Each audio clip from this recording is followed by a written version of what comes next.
아멘. 예, 우리는 회심 이후에부터 고난을 당하는 그런 사울의 모습을 우리가 바라봅니다. 그러면서 제가 오늘 여러분 프린트 내준 거하고 자막은 조금 다릅니다. 프린트 내준 거는 어떤 책자에서 제가 받아온 거고요. 바울 사도의 일생을 우리가 공부해 가는데 자막을 보면 이렇습니다. 회심이 대략 일어났던 시기가 31년도에서 32년도. 왜냐하면 정확하게 우리가 알 수가 없으니까 그쯤에 일어났다. 종이 받으셨죠? 네, 여기 있는 거 그대로 하면서 이제 없는 것만 여러분 추가를 하시면 되겠습니다. 그러면은 바울의 회심이 31년도에서 32년도에 일어났다 하는데 우리는 가지는 생각이 뭡니까? 예수님께서 33년을 계셨잖아요. 네. 경주 공부 잘 해놔야 돼. 예수님이 33년을 계셨는데 바울 사도가 회심한 때가 왜 31년도입니까? 우리가 이렇게 오해할 수가 있는데 여러분 예수님의 탄생도 정확하지 않습니다. 우리는 흔히 주전, 주후, 그래서 BC, Before Christ라고 하죠. 그 다음에 이제 AD, AD라고 해서 예수님 주후라고 얘기하는데 그러면 그게 우리가 주후 1년이라고 정한 날짜가 정확하냐 하니까 지금은 이제 역사를 추적하는 일들을 해보다 보니까 여러분 예수님 태어날 당시에 헤롯 대왕이 있었습니다. 2살 아래의 남자아이들을 다 죽이라 했던 헤롯이 언제 죽었느냐 하니까 BC 4년 봄에 죽었어요. 그럼 예수님은 언제 태어났죠? 최소한 BC 4년 봄 이전에 태어났다 봐야 되죠. 그러니까 여러분 처음으로 BC, AD를 구분하면서 그때를 하자라고 결정할 때에 이 역사학자들이 시간을 제대로 조절을 잘 못했던 거예요. 그래서 BC 4년에서 BC 5년경에 예수님께서 이 세상에 오신 날짜다.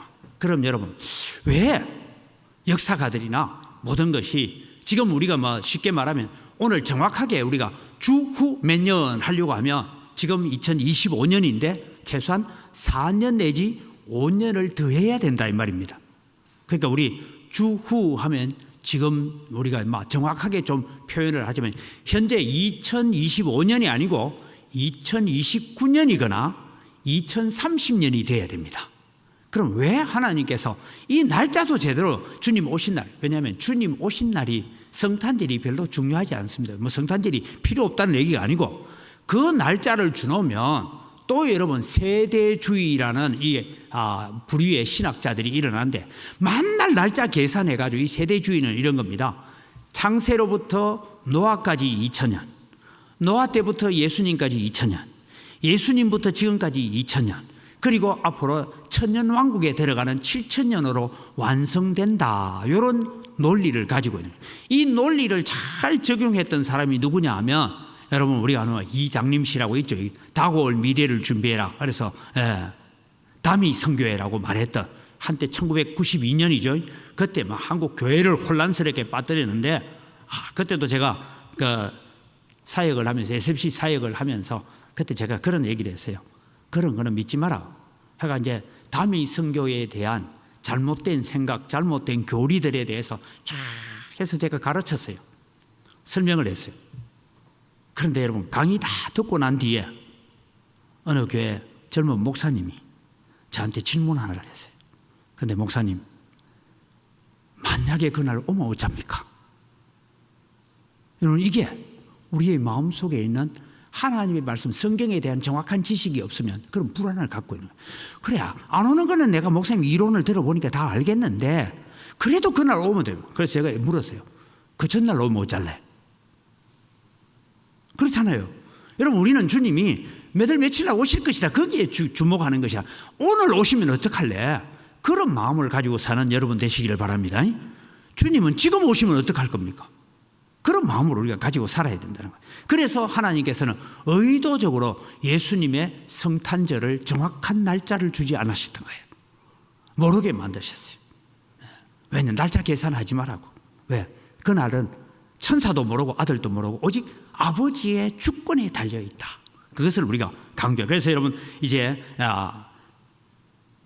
우리 경주쌤 잘 이해하겠죠? 그죠? 왜 바울의 회심이 31년도입니까?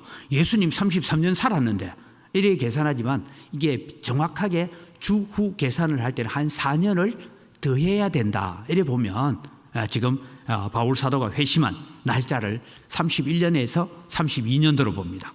그 다음에 여러분 이제 아라비아 방문 기간이 나오고요.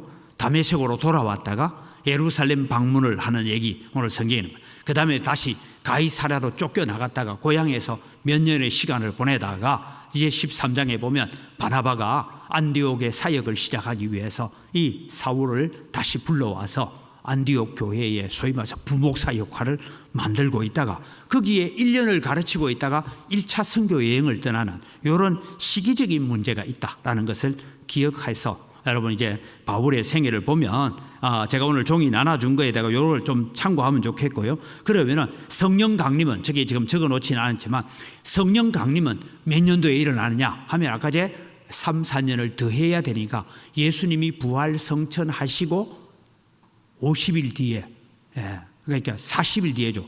40일 있고 또 10일 뒤에서 그래서 예수님 부활하시고 50일이니까 이제 오순절 계산했을 땐 대략 성령 강림은 오늘 우리 기회 연도로 따지면 주후 29년도 정도에 성령 강림이 있었다. 이렇게 보여지면 성령 강림이 있고 예루살렘 교회가 있고 이러고 난 뒤에 한 2년 뒤에 지금 다메섹으로 잡으러 가는 이런 스데반의 순교 이런 것이 그 사이에 일어났다라고 우리가 보면 될 것 같습니다. 그런 차원에서 오늘 우리는 다메섹에서 고난을 우리가 바라봅니다.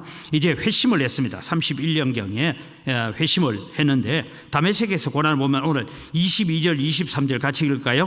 사울은 힘을 더 얻어 예수를 그리스도라 정언하여 다메섹에 사는 유대인들을 당혹하게 아니라 여러 날을 지내며 유대인들이 사울 죽이기를 공모하더니 다메섹에서 이제 토론이 일어납니다. 그런데 바울 사도는 구약 성경에 굉장히 능통한 사람이에요. 소위 구약 성경 가지고 박사학위를 받으라 했다면 한 서너 개를 받을 정도로 구약 성경 굉장히 능통했습니다. 그런데 여러분 바울 사도가 구약 성경이 그렇게 능통했지만 누구한테 토론하다가 졌어요? 스데반하고. 별로 저 율법 공부도 안 하고 별로 공부도 안 했는데 스데반하고 토론하다가 졌어요.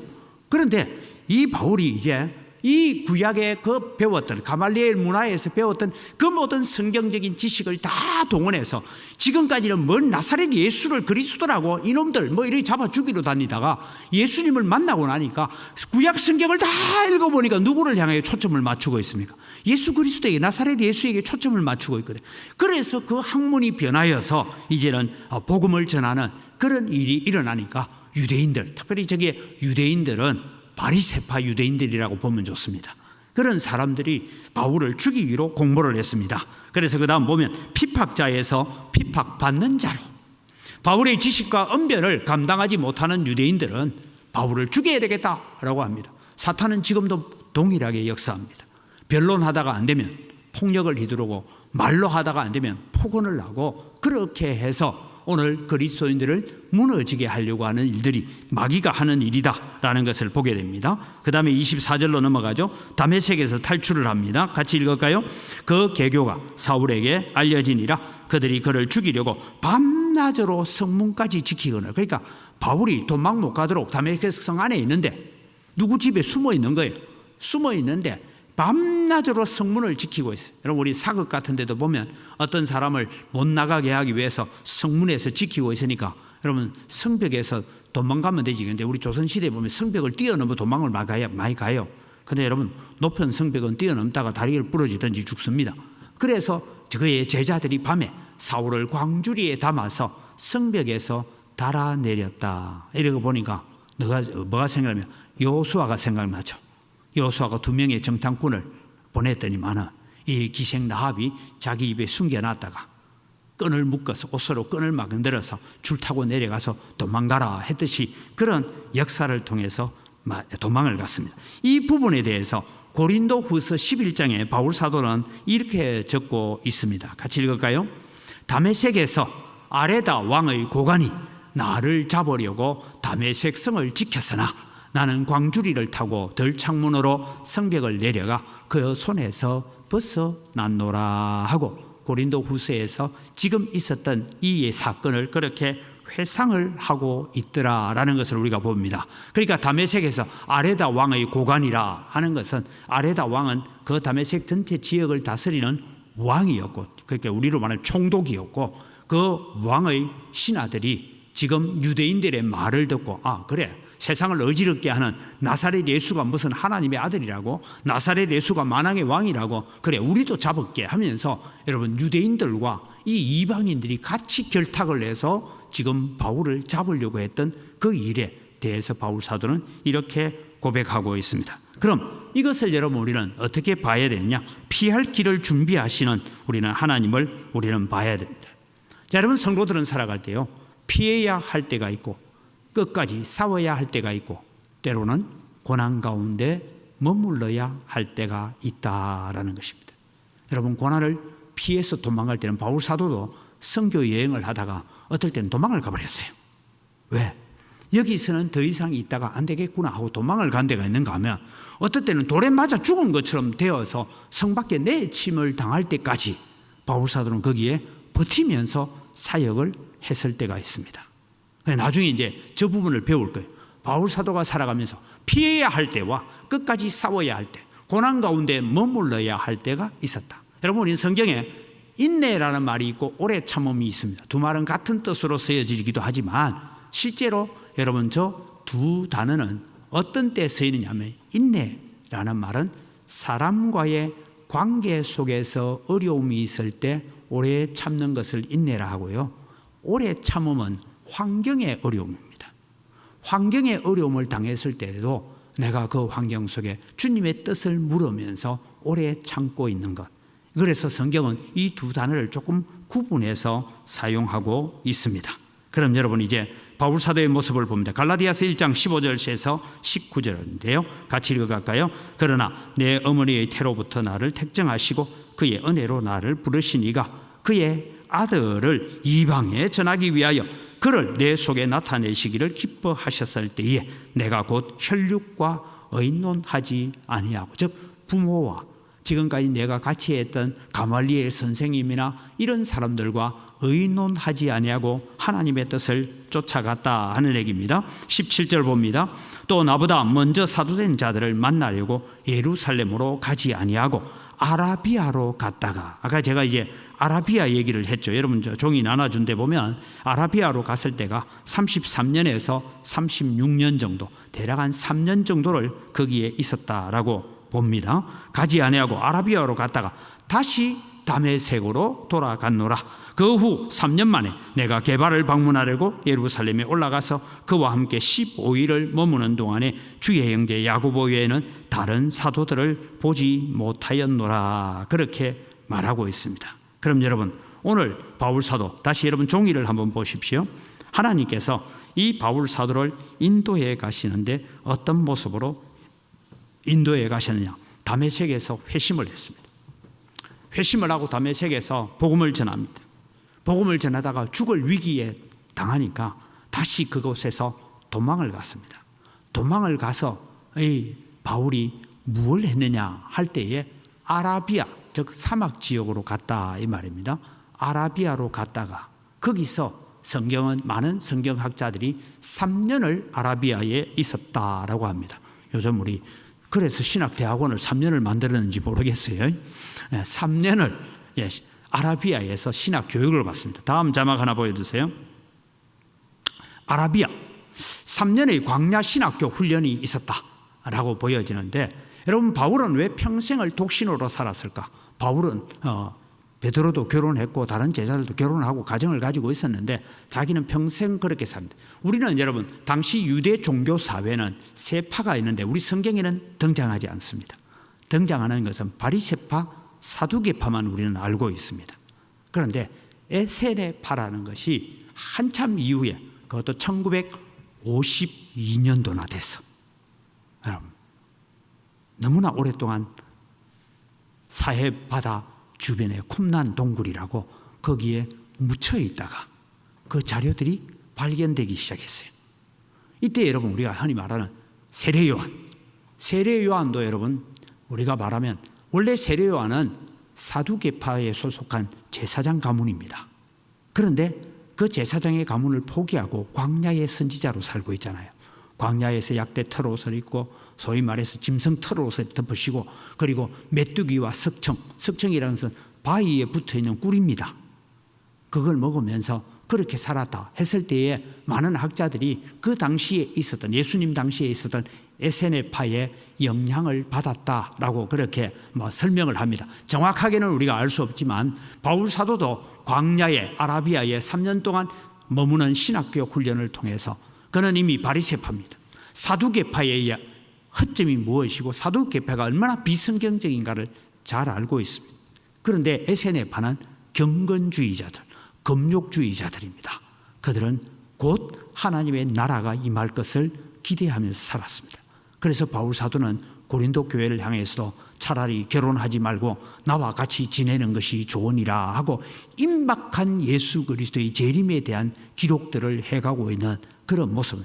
아마 바울 사도가 지금 2000년이 지나서 지금까지 아직도 기독교가 그런 줄 알았으면, 얘들아 결혼해가 애 많이 낳아라, 그래야 교회가 부흥한다, 아이를 많이 낳아야 하나님의 나라가 확장된다, 이랬을 텐데, 그랬던 여러 가지 사상적인 것은 에세네파의 영향을 받았을 가능성이 있다. 그런 금욕주의자이고 그런 철저하게 성경만 읽고 하나님을 묵상했던 그런 한 파입니다. 물론 유대 종교사회에 열심당원이란 파가 하나 있습니다. 열심당원이란 파는 어떤 파냐, 정치적으로, 소위 말해서 우리나라로 말하면 독립군, 그래서 정치적으로 우리나라를 로마로부터 회복시켜야 된다 하는 그런 열심당원 중에도 예수님의 제자가 있기도 했습니다. 그런데 바울 사도가 지금 3년의 아라비아에서는 이런 영향을 함께 배워오면서 받았지 않느냐라고 짐작을 합니다. 이제 다음 자막을 보면요, 예루살렘을 방문합니다. 1차 예루살렘 방문이 대략 37년경으로 보여지고 있습니다. 이때 이제 예루살렘을 방문했는데 제자들이 바울 사도가 회심한 걸 믿겠어요, 안 믿겠어요? 여러분이 생각해 보십시오. 바울이 지금 다메섹에서 회심했다 얘기를 들었습니다. 그리고 바울이 어느 순간에 한순간 한 3, 4년 사라졌어요. 사라졌다 다시 나타났어요. 나 이제 예수 믿는 사람이야 하니까 우리 경주쌤 볼 때는 저게 믿는 게 맞나 안 맞나 의심이 들잖아요. 왜? 우리 어디 모이는지, 우리가 어떻게 모이는지 이런 거 다 정복해내가지고 우리를 다시 잡아갈 사람이 아닌가 하고 제자들이 두려워했습니다. 이때 바나바라는 사람이 등장합니다. 여러분, 우리는 교회에서 새가족을 할 때마다 바나바 사역이라고 하는데, 바나바가 이제 이 사울이 다메섹에서 어떤 일을 당했고 어떻게 주님을 만났고 그래서 어떻게 예수님을 영접하게 된지에 대해서 이 바나바가 사울을 소개하면서 보정을 합니다. 보정을 받고서야 그 다음에 오늘 성경에 나오는 것처럼 예루살렘의 제자들과 함께 있으면서 뭘 합니까?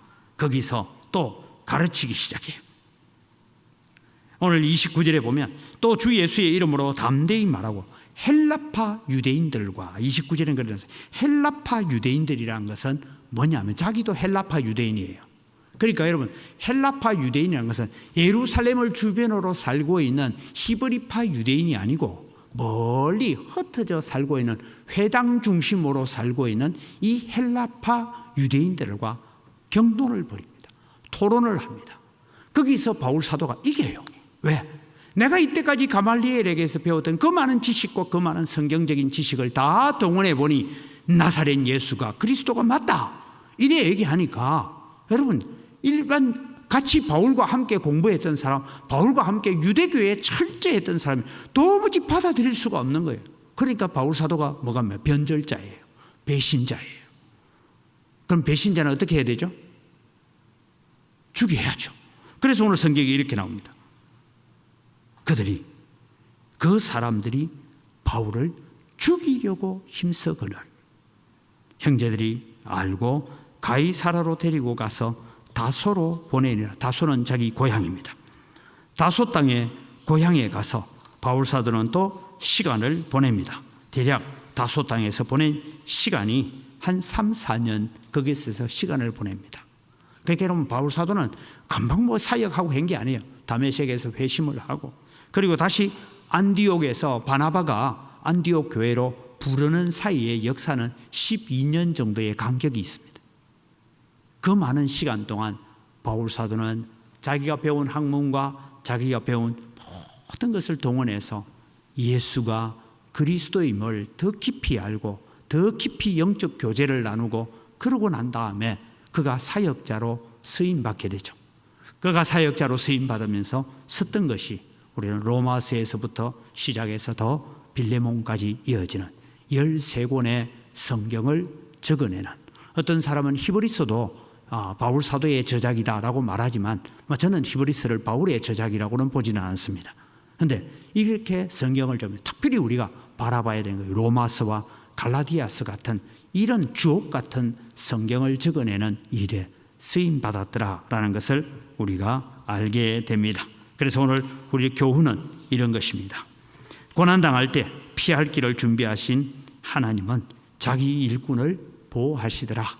사탄은 위협과 살기를 품고 믿는 자를 여전히 핍박하여 수단과 방법을 가리지 않고입니다. 그러나 여러분, 우리는 복음을 전할 수 있는 준비된 자로 말씀과 기도로 무장해 갈 때에 우리와 함께 하시는 하나님의 역사가 있는 줄 믿으시기 바랍니다. 우리 함께 기도 제목을 같이 읽을까요? 내게 주신 구원의 은혜를 어떤 형편에서도 증거하고 자랑하는 믿음을 갖고 살아가게 하소서.